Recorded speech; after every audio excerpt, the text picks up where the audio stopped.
ሰላም ሰላሞች እንዴት ናችሁ? እንደምን ቆይታችኋል? እንደምን ከርማችኋል? ዛሬ እንግዲህ የምናየው በተለይ ለጤና ተመራቂ ተማሪዎች የሚሰጠው ትንሽ አመታትን ያስቆጠረው የኤግዚት ኤግዛም ወይንም የመውጫ ፈተና እንዳለ ይታወቃል። ይህን ኤግዛም ሁሉም ተመራቂ የጤና ተማሪ መውሰድ ያለበት ኤግዛም ነው ወደ ስራ ለመግባት እንዲሁም ተከታታይ ትምህርቶችን ለመከታተል ይህን ኤግዚት ኤግዛም ማለፍ እንዳለበት እንግዲህ የታወቀ ነው። ከዚህ በኋላ በሚኖረን ጊዜያት በተከታታይ በየኮርሶቹ በተለያየ አመት የተሰጡትን የኤግዚት ኤግዛሞች በየኮርስ አድርጌ ወደ እናንተ አደርሳለሁ፣ አብረን እንሰራለን። ዛሬ ግን አጠቃላይ ጋይድላይኑ ምን ይላል? እንግዲህ እንደምናውቀው ኤግዚት ኤግዛም በተለይ ደግሞ ለጤና ተማሪዎች የሚሰጠው የመውጫ ፈተና በትምህርት ሚኒስቴር እንዲሁም በጤና ሚኒስቴር አንድ ላይ በትብብር እንደሚዘጋጅ ታውቃላችሁ ብዬ አስባለሁ። እዚህ ጋር የምታዩት በኢፌዴሪ የጤና ሚኒስቴር የጤና ተማሪዎች የብቃት ምዘናና ፈቃድ ዳይሬክቶሬት ያወጣው የመውጫ ፈተና ተፈታኞች ማኑዋል ነው። አጠቃላይ ከተፈታኞች ማድረግ አለባቸው የሚል አጠቃላይ ማኑዋል ነው። ስለዚህ ዛሬ ግን እኛ በተለየ መልኩ ስፔሻሊ የምናየው ከጤና ተማሪ ተፈታኝ ተማሪዎች ማለት ተመራቂ ተማሪዎች ምን ይጠበቃል፣ ምን መሟላት አለበት እዚህ መውጫ ፈተና ላይ ለመቀመጥ የሚለውን አብረን እናያለን ማለት ነው። አብራችሁን ቆዩ እስከመጨረሻው። አዲስ ከሆናችሁ ሰብስክራይብ አድርጉ፣ ተከታታይ ቪዲዮዎች በሚወጡበት ጊዜ እንዲደርሷችሁ አድርጉ፣ ላይክ እና ሼር በማድረግ ጀምሩ። እንግዲህ እንዳልኳችሁ አስቀድሜ ይሄ በ2019 በፈረንጆቹ አቆጣጠር ወይንም በ2012 በእኛ አቆጣጠር በጤና ሚኒስቴር የብቃት ምዘና ዳይሬክቶሬት የወጣ የተፈታኞች ማኑዋል ነው ማለት ነው። አጠቃላይ ምን ይዛል የሚለውን ስናይ ምን ይጠበቃል የሚለው ነገር አለ። ከተፈታኞች ለፕሪፓሬሽን ምናልባት የተለየ ከውጭ ሀገር ለመጡ ከሀገር ውስጥ ለመጡ የተለያየ ትሪትመንት ይኖረዋል ወይ የሚለውንም እናያለን። ኮድ ኦፍ ኮንዳክቶች አሉ፣ የተለያዩ ማኑዋሎች አሉ ማለት ነው። ዛሬ ግን እኛ በተለየ መልኩ የምናየው ምንድነው የሚጠበቀው አጠቃላይ ከተፈታኞች ወይንም ከተመራቂ የጤና ተማሪዎች ምንድነው የሚጠበቀው የሚለውን የምናይ ይሆናል ማለት ነው።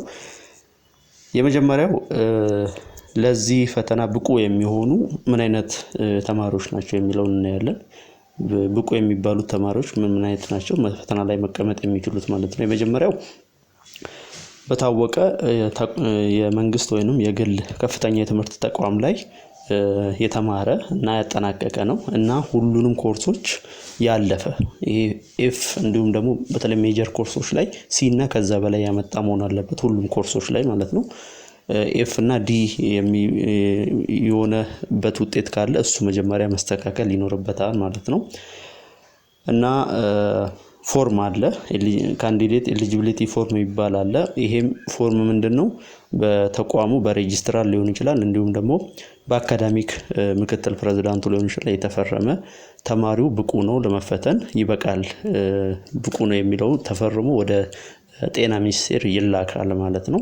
እነኚህ ሶስቱ ብቁ የሚያደርጉ ነገሮች ናቸው። ሌላው ደግሞ ለውጭ ተማሪዎች በተለየ መልኩ በስኮላርሺፕ ወደ ሀገር ውስጥ የመጡ አሉ። ለነሱ የሚደረገው እነሱስ ምን ይጠበቅባቸዋል ይሄንን ለመፈተን የሚለው ነው። ይሄ ምንድነው? በተጨማሪም የሀገር ውስጥ ተማሪዎች በተጨማሪ የሚጠበቅባቸው ነገር ምንድነው? ዶክመንታቸው አለ አይደል? የተመረቁበት ዶክመንት ግሬድ ሪፖርት ሊሆን ይችላል፣ ቴምፖ ወይንም ኦሪጂናል የዲግሪ ዶክመንታቸው በከፍተኛ ትምህርት አግባብነትና ጥራት ኤጀንሲ ወይንም ሃየር ኤዱኬሽን ሪሌቫንስ ኤንድ ኳሊቲ ኤጀንሲ እና በሌሎች በሚመለከታቸው አካላት አውቴንቲኬት መደረግ ወይንም መረጋገጥ ይኖርበታል ማለት ነው። ነገር ግን ይሄ ለሀገር ውስጥ ወይንም የኢትዮጵያውያን ተማሪዎች ላይሆን ይችላል። ነገር ግን ከውጪ የመጡ ተማሪዎች ይሄንን እንዲያሟሉ ይጠበቃል ማለት ነው። ሌላው ደግሞ ስፔሻል አኮሞዴሽንስ ወይንም የተለየ ትሪትመንት የተለየ ነገር የሚደረግላቸው ተማሪዎች ምን አይነት ናቸው የሚለውን ስናይ የመጀመሪያው ዲያግኖስ ዲሳቢሊቲ ወይንም የተረጋገጠ የአካል ጉዳት ያለባቸው ተማሪዎች በልዩ ሁኔታ በዚህ ኤግዛም ላይ የሚታዩ ይሆናል። ሁለተኛው ደግሞ ለምሳሌ ጊዜያዊ እንደ እርግዝና የሚያጠቡ እናቶች ካሉ የአጥንት ስብራት የመሳሰለ የአካል ጉዳት የደረሰባቸው ሰዎች በልዩ ሁኔታ የሚታዩ ይሆናል። ሌሎቹ ደግሞ እንደ ስር የሰደደ በሽታ ያለባቸው እንደ ስኳር፣ የሚጥል በሽታ፣ የልብ በሽታ የመሳሰሉት ያለባቸው ተመራቂ ተማሪዎች በልዩ ሁኔታ የሚታዩ ይሆናል። ነገር ግን ምን መደረግ አለበት? አስቀድሞ ከ2 ሳምንት አስቀድሞ የትኛውም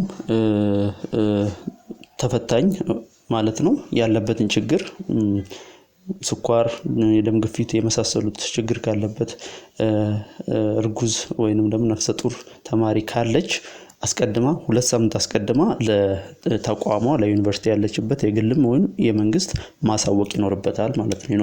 2 ሳምንት ቀደም ብላ ማለት ነው። ስፔሻል በልዩ ሁኔታ የሚደረጉት ምንድናቸው ለነኚህ ሰዎች ለነኚህ ተፈታኞች የሚለውን ስናይ ሁኔታዎች ይመቻቹላቸዋል። በተለይ የአካል ጉዳት ላለባቸው ሰዎች የመፈተኛ ጣቢያው ለብቻ ሊዘጋጅላቸው ይችላል። ዌቲንግ ኤሪያ ይሄ ከተማሪ ከሌሎች ተማሪ ነጠልበው ልጆቻቸውን እያጠቡ ወይንም ደግሞ ልጆቻቸውን የሚጠብቁላቸው ሰዎች ተመድበውላቸው እንዲደረግ ይደረጋል። በተለይ ደግሞ ለሚያጠቡ እናቶች ማለት ነው። እንዲሁም ደግሞ እርጉዝ እናቶች ወይንም ነፍሰ ጡር ተፈታኞች ካሉ ምናልባት ማይመቻቸው ከሰው ጋር መቀላቀል ማይመቻቸው ከሆነ ለነሱም ለብቻ እንዲፈተኑ ሁኔታዎች ይመቻቹላቸዋል ማለት ነው። ሌሎቹ ደግሞ ስር የሰደደ እንደ ስኳር፣ እንደሚጥል በሽታ፣ እንደ ግፊት ያለባቸው ሰዎች ካሉ ምናልባት የጤና ባለሙያዎች ተመድቦላቸው ክትትል እየተደረገላቸው እንዲፈተኑ ሊደረግ ይችላል ማለት ነው። ስለዚህ ይሄ ኮንዲሽን ላይ ያላችሁ ተማሪዎች ካላችሁ ቀደም ብላችሁ ቢያንስ 2 ሳምንት ቀድማችሁ ለተቋማችሁ ወይንም ላላችሁበት የግልም ይሁን የመንግስት ከፍተኛ ትምህርት ተቋም ማሳወቅ ይኖርባችኋል ማለት ነው። ሌላው ደግሞ ሬጂስትሬሽን ነው። ምዝገባው እንዴት ይካሄዳል? በምዝገባው ወቅት ምን መደረግ አለባቸው? ማሟላት ያለባቸው ነገሮች ምንድናቸው የሚለውን ደግሞ እናያለን ማለት ነው። የመጀመሪያው ሬጂስትሬሽኑ ወይንም ምዝገባ የሚካሄደው በእንግዲህ ተፈታኙ ባለበት ተቋም ነው። ካልሆነ ደግሞ ፎርም አለው የትምህርት ሚኒስቴር የራሱ የጤና ሚኒስቴር የራሱ ፎርም አለው። እዛ ላይ አስፈላጊ ነገሮችን በማሟላት ካልሆነም ደግሞ ዳይሬክቶሬቱ አለ። የጤና ባለሙያዎች ብቃት ምዘናና ፈቃድ ዳይሬክቶሬት አለ የጤና ሚኒስቴር። እዛም በአካል ተገኝቶ ምዝገባው ማድረግ ይቻላል። ስለዚህ 3 አማራጭ ነው። በተቋማችን በኩል ወይንም ባለንበት ዩኒቨርሲቲ በኩል ቀጥታ በኦንላይን በፎርም አለ። ካልሆነ ደግሞ በአካል ሄዶ መመዝገብ ይቻላል ማለት ነው። ይሄ ደግሞ ሌላው ደግሞ ፈተናው ከመሰጠቱ በፊት ቢያንስ 30 ቀን ቀድሞ ምዝገባው መጠናቀቅ አለበት ማለት ነው። ቀድመን ቢያንስ 1 ወር ቀድመን ምዝገባ ማድረግ ይኖርብናል ማለት ነው። ሌላው ደግሞ ሬጂስትሬሽን ፎርሙ አለ፣ የምዝገባ ቅጽ አለ። ይሄም የሚሆነው የሚሰጠን ኬት ነው የሚመጣው ከሬጂስትራር ነው። ከያሉበት ተማሪዎች ከያሉበት የትምህርት ተቋም ሬጂስትራር የምዝገባ ፎርም አለ። እሱ ይሰጣል። እዛ ላይ አስፈላጊ መረጃዎችን በመሙላት ነው የሚደረገው ምዝገባው። ሁሉም አስፈላጊ ዶክመንት መሟላት አለበት። በምዝገባ ጊዜ የመጀመሪያው ፎርሙ ሁሉም መሙላት አለበት። ፊርማ ያስፈልጋል። እንዲሁም 2 ፓስፖርት ሳይዝ ፎቶዎች ያስፈልጋሉ። እንደገና ኦሪጂናል ኮፒ ኦፍ ዲፕሎማ ወይንም ደግሞ ትራንስክሪፕት ሊኖር ይገባል። ኦሪጂናል ካልሆነ ደግሞ ኩሙሌቲቭ ግሬድ ሪፖርት ከሁለቱ አንዱ ወይንም ኦሪጂናል የዲግሪ ዶክመንት ሊኖር ይገባል። ካልሆነ ደግሞ ግሬድ ሪፖርት አፕሎድ መደረግ አለበት ወይንም ማሟላት አለበት ማለት ነው። ለውጪ ተማሪዎች በተለይ በስኮላርሺፕ ለመጡ ተማሪዎች ደግሞ ቅድም እንደነገርኳችሁ ዶክመንታቸው በከፍተኛ ትምህርት ጥራት አግባብነትና ጥራት ኤጀንሲ ወይንም ሄርካ የሚባለውን ታውቃላችሁ ብዬ አስባለሁ። በዛ የተረጋገጠ እንደገና ማረጋገጥ አለባቸው ስኮላርሺፕ ወይንም በስኮላርሺፕ እድል ወደ ሀገር ውስጥ የመጡና የተማሩ ተማሪዎች። ሌላው ደግሞ አይዲ ካርድ ወይንም ፓስፖርት ያስፈልጋል። ማንነታችን የሚገልጽ የትምህርት ቤት ወይ ዩኒቨርሲቲው አይዲ ወይንም ፓስፖርት ያስፈልጋል። አንዳንዴ ደግሞ ምናልባት ክፍያ ሊጠይቅ ይችላል። እሱ ላይ እንግዲህ የታወቀ ነገር ብዙም የተረጋገጠ ነገር አይደለም። አንዳንዴ ፍቃድ ወይንም ክፍያ ሊጠየቅ ይችላል ማለት ነው። ሌላው ነገር ደግሞ ሌሎች ወሳኝ ማሳሰቢያዎች አሉ። ሌላው ደግሞ ምንድነው አንዱ ምናልባት ከምዝገባ በኋላ አንድ ሰው ስሙን መቀየር ከፈለገ ወይንም ከተቀየረ ምዝገባውን ካረገ በኋላ ከቀየረ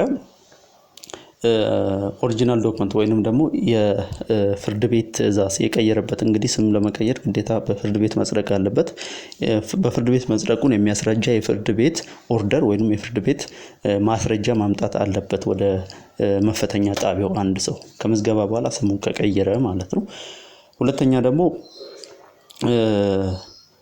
እንግዲህ አንድ ሰው አንድ ተፈትኖ ሊወድቅ ይችላል። ቀጣይ ለመፈተን ከፈለገ በአንዱ ስላልተሳካ ቀጣይ ለመፈተን በፈለገ ይሄ ያው በትምህርት በጤና ሚኒስቴር ወይንም በጤና ሚኒስቴር በከፍተኛ ጤና ባለሙያዎች ብቃትና ምዘና ዳይሬክቶሬት የሚወጡ የተለያዩ ማስታወቂያዎች አሉ። ቀጣይ ፈተናው መቼ እንደሚሆን በዚህ ላይ መከታተል ይችላል። ካልሆነ ደግሞ ዩኒቨርሲቲዎች ራሳቸው ያሳውቃሉ። ያ መከታተል ይኖርበታል ማለት ነው። ፋይናል ሊስት ወይንም የመጨረሻው የተማሪዎች የተፈታኞች ዝርዝር ደግሞ ቢያንስ መታወቅ አለበት። ቢያንስ ከፈተናው 2 ሳምንት ቀድሞ ዩኒቨርሲቲው ተፈታኞች ብቁ የሆኑ ተፈታኞች እነማን እንደሆኑ 2 ሳምንት ከፈተናው 2 ሳምንት ቀድሞ ማሳወቅ ይኖርበታል ማለት ነው። ምኑ የትምህርት ተቋሙ ያለንበት ትምህርት ተቋም ማለት ነው። እና ሊስት ላይ ለምሳሌ 2 ሳምንት ቀድሞ አሳውቆ ዩኒቨርሲቲው እዛ ሊስት ላይ አንድ ሰው ስሙ ከሌለ ያ ሰው መፈተን የለበትም። በዚህ ጋይድላይን መሰረት በጤና ሚኒስቴር ጋይድላይን መሰረት ያ ሰው ሊፈተን አይገባውም ማለት ነው። ነገር ግን ለምን ስም ያልተገኘም ከተባለ አንድ ሰው ሚል ከሆነ ቢያንስ ይሄ በታወቀ ወይንም የተማሪዎች ስም ዝርዝር በተለጠፈ በ5 ቀናት ውስጥ ወዲያው ሊያሳውቅ ይገባዋል። ስሜ የለም ብሎ ማሳወቅ አለበት።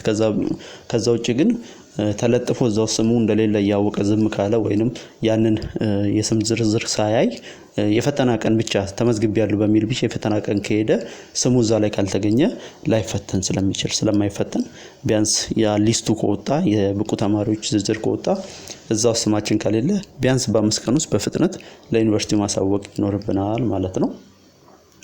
እንዲሁም ደግሞ ሬጂስትራሩ የዩኒቨርሲቲ ያለንበት ሬጂስትራር ለጤና ሚኒስቴር ስም ዝርዝሮችን መላክ አለበት። ከተለጠፈ በኋላ ሌሎች ጉዳዮች እንዳሉ ሆነው የተፈታኞች ስም ዝርዝር ወደ ጤና ሚኒስቴር መላክ ይኖርበታል፣ በፍጥነት መላክ ይኖርበታል ማለት ነው። እንዲሁም ደግሞ በምዝገባ ጊዜው ወቅት ጊዜውን ጠብቆ ያልተመዘገቡ ተፈታኞች እንግዲህ በ2 ዓመት ጊዜ ውስጥ ለቀጣይ ፈተና ማመልከት ይችላሉ። በ2 ዓመት ጊዜ ውስጥ ማለት ቢያንስ ዛሬ ቀጣይ ሰኔ አሁን ይሰጥ የለ ቀጣይ ሰኔ ወይ ሐምሌ አካባቢ ይሰጣል እንደምታውቁት። በዛን ጊዜ አንድ ሰው ካመለጠው ምዝገባ ካልተመዘገበ ቀጣይ በሚኖርበት ጊዜ መመዝገብ ይችላል። ነገር ግን ቀጣይን ተመዝግቦ ቢያንስ ምንም ሳይመዘገብ ሳይፈተን 2 ዓመት ከሞላው ያ ኤክስፓየር አድርጎበታል። ከዛ በኋላ መመዝገብ አይችልም ማለት ነው። ስለዚህ በ2 ዓመት ውስጥ ተከታትሎ ሰው መመዝገብ ይኖርበታል፣ አንዱ ካለፈው ተከታዩን ማለት ነው። እንዲሁም ደግሞ በመጀመሪያው በአንዱ ፈተና ወይንም በአንዱ የመውጫ ፈተና የወደቀ ሰው ደግሞ በተከታዩ መፈተን ይችላል ማለት ነው። ከሌሎች ተማሪዎች ጋር መፈተን ይችላል ማለት ነው። ሌላው ደግሞ ለአሰስመንቱ ወይንም ለፈተናው የሚደረጉ ዝግጅቶች ምን መሆን አለባቸው የሚለው ነው። የመጀመሪያው ሬጂስትራር ስኬጁል አለው። ሬጂስትሬሽኑ እንግዲህ የሚካሄደው በየዩኒቨርሲቲዎች ነው። አብዛኛውን ጊዜ እንዳልኳችሁ ሬጂስትራር በየዩኒቨርሲቲዎቹ ሬጂስትራር የሚያወጣው የምዝገባ ጊዜ አለ። በዛ የምዝገባ ጊዜ ውስጥ መመዝገብ ይኖርበታል። ካንዲዴት ጋይድላይን አለ። ምናልባት ዩኒቨርሲቲዎች ለተማሪዎቻቸው ብቁ የሚያደርጋቸውን ጋይድላይኖች ይህንንም ጨምሮ ማለት ነው ያውንም ጨምሮ ሊያሳውቁ ይችላሉ። ያንን ማወቅ ይኖርባቸዋል ተፈታኞች። እንዲሁም ደግሞ መች እንደሚሰጥ ማወቅ ይገባቸዋል ተማሪዎች ማለት ነው፣ እንዳያልፋቸው ሊሆን ይችላል። እንዲሁም በፈተና ጣቢያ በሚመጡበት ጊዜ አይዲ አድሚሽን ካርድ ወይንም ደግሞ የትምህርት ተቋማቸው አይዲ ካርድ እንዳይለያቸው ያስፈልጋል። እነኚህ ማንነትን የሚገልጹ መታወቂያ ካርዶች በፈተና ወቅት ይዞ መገኘት ግዴታ ነው ማለት ነው። በፈተና ጣቢያዎችም ከገባን በኋላ ግዴታ አይዲያችን አብሮ ሊኖር ይገባል ማለት ነው። ግዴታ ነው ማለት ነው። ይሄም እንግዲህ የተደረገው አንዱ ለአንዱ እንዳይፈተን ለመከላከል በሚል ነው። እንዲሁም ደግሞ ፈተናውን ለማቋረጥ ወይም ከተመዘገበ በኋላ አንድ ሰው አለመፈተን ከፈለገ ምን ማድረግ ይኖርበታል ነው። በተለያየ ሁኔታ በችግርም በተለያየም ሁኔታ አንድ ሰው ተመዝግቦ በፈተናው መቀመጥ ካልቻለ ምን ማድረግ አለበት? የመጀመሪያው ዊዝድሮዋል መጠየቅ አለበት። ያ ማለት በፈተናው እንደማይፈተን ማስረጃ በማቅረብ ለተቋሙ ማሳወቅ አለበት። ተመዝግቦ ስም ዝርዝሩም ወጥቶ ዝም ብሎ ሳይፈተን መተው የለበትም፣ ማሳወቅ ይኖርበታል። በቀጣይ ለመፈተን ችግር እንዳይፈጥርበት መፈተን አልቻልኩም ብሎ ለዩኒቨርሲቲው ማሳወቅ ይኖርበታል። ተመዝግቦ ዝም ብሎ በዛው መሄድ የለበትም። የማይፈተን ከሆነ ማሳወቅ ይኖርበታል ማለት ነው። እንዲሁም ደግሞ መቼ እንደሚፈተን የወሰነ ሰው ካለ ለምሳሌ እኔ አሁን ቀጣይም አልፈተንም አሁንም አልፈተንም በሆነ ጊዜ ላይ ነው ፈተናው ካለ ያ በሁለት ዓመት ውስጥ መቼ እንደሚፈተን ቢያሳውቅ ነው። በተለይ ደግሞ ለከፍተኛ ትምህርት አግባብነትና ጥራት ኤጀንሲ ቢያሳውቅ ጥሩ ነው። እንደ ጋይድላይን ማለት ነው፣ እንደ ፕሮቶኮል ይሄ ይጠበቃል ማለት ነው። እንግዲህ ውድ የንቃተ ጤና ቤተሰቦች የዘንድሮ የመውጫ ፈተና ተፈታኝ ተማሪዎች እንግዲህ ጋይድላይኑ ባጭሩ ይሄን ይመስላል። እንግዲህ ሙሉ ጋይድላይኑ በዩኒቨርሲቲዎች ይሰጣል። ስለዚህ ያን ተከታትለን በጊዜው ምዝገባ አካሂዶ ፈተናው ላይ መገኘት ያስፈልጋል ማለት ነው። እንግዲህ አብራችሁን ስለቆያችሁ አመሰግናለሁ። ቀጣይ ደግሞ በየኮርሶቹ በተለይ ለሜዲካል ላቦራቶሪ ተማሪዎች ተፈታኞች ካላችሁ በየኮርሱ በተለያየ ጊዜ የተሰጡትን የመውጫ ፈተናዎች አብረን የምናይ ይሆናል። ስለዚህ ቻናሉን ሰብስክራይብ ማድረጋችሁን አትርሱ። ቀጣይ ቪዲዮ እንዲወጣና መረጃው እንዲደርሳችሁ አድርጉ። ላይክ እና ሼር እንዳይረሳ። እስከመጨረሻው አብራችሁን ስለቆያችሁ አመሰግናለሁ። ቸር ሰንብቱ።